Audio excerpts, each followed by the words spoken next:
Welcome to Convention Reviews, and today we'll be talking about Ichibancon 14. This was actually an interesting convention which happened in Concord, North Carolina. And one thing that kind of makes this convention special is that I actually went to a week two of a convention. So, unusually speaking, this convention took place at the Concord Convention Center, which is attached to the Embassy Suites, as you can see above. And the thing that this convention actually did was is they essentially did a 2 week convention. So they had one the first week of January, and I attended the second week. And it was actually kind of an interesting concept from what I've heard. So essentially, it's kind of from what I've heard from some of the staff and con people that essentially they're kind of in a big fish in a little pond situation where they're not really ready to step up to be a bigger venue, but there's so many attendees that the smaller venue just kind of made more sense.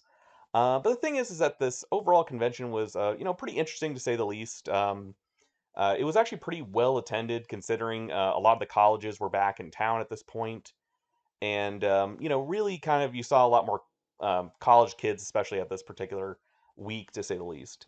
But one thing that was actually kind of cool about this convention is that there was actually quite a bit of Itashita vehicles there, which is actually a pretty big thing, especially in the western part of the North Carolina, as well as the game room itself was also another major factor for this particular convention, which was pretty cool. They actually had a lot of more modern Japanese rhythm games that you don't really see at a lot of conventions, which was actually quite surprising. I actually ran into a couple of people that were literally just spent the entire weekend just playing these games because apparently they are not very common anywhere else. But like I said, there a lot of people had a lot of fun. One thing I really will say about Ichiban is that they had, besides having a really nice selection of games, they really did like if you wanted to play games, like you pretty much had 20 or 30 minutes to play without really having to like worry about other people in line. But they also had a lot of interesting little things that kind of made the convention cool. One thing was is they actually had a couple of these really cool custom inflatables that of like Con from Bleach and as well as Pokemon. They had I think a Mudkip and a Pikachu in the main entrance, which was an interesting little touch to say the least. And the thing is, there was also a decent amount of cosplay at this event too that was pretty good.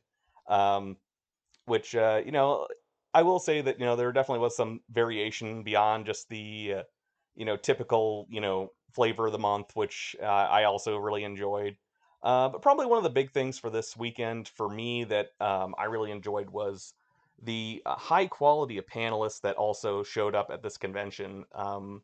Normally speaking, when you go to a smaller conventions, you don't tend to get that good of content, and I have to say they actually managed to get quite a few um, professional or regular panelists to go to these this convention. Just off the top of my head, I know there was like Manly Battleships and Vitamin H, Paradox Panels, among many others.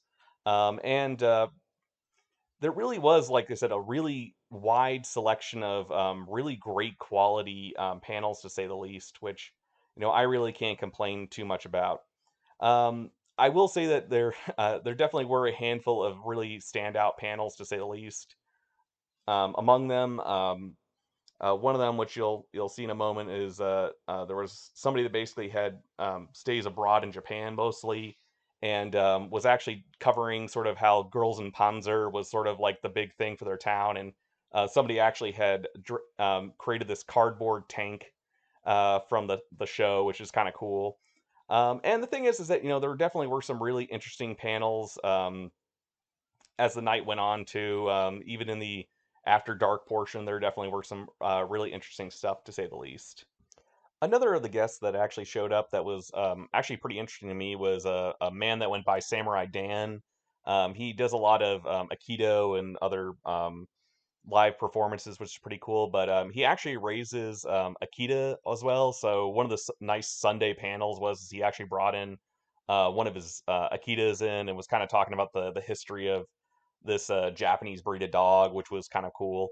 Something you don't normally see, but like I said, there was some pretty wild panels out there. One of the After Dark panels, which I will say was pretty fun, was uh, they had kind of this random kind of game show kind of thing where people spun a wheel and they threw ramen at you, which was cool. But they will say that besides that, they also had a lot of really interesting things. Like they had a very small manga library, which was nice to kind of like cool down for 30 minutes if you just had to like some in between time. And also had some really cool kind of coloring pieces for the kids, which was pretty cool.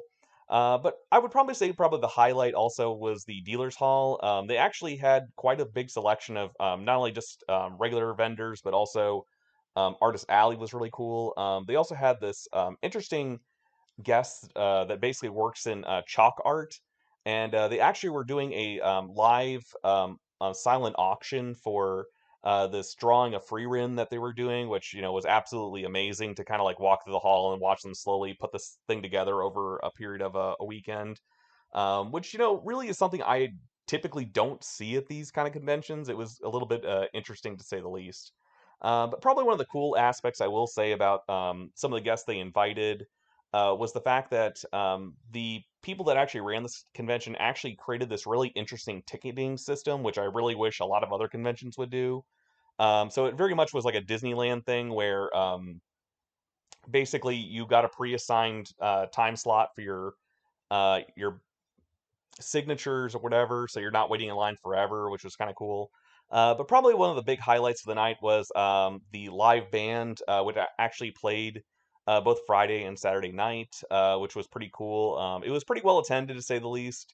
Um, she was a really great performer. I really enjoyed the Friday performance, at least. It was kind of a half mixture of her own music and as well as some covers of some like really popular bands like Skid Row and Metallica.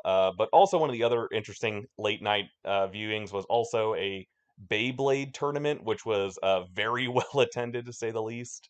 And overall, like I said, there really was never like really a dull moment, to say the least, in any of these this convention. So like I said, I was very thoroughly entertained from beginning to end, which was quite interesting.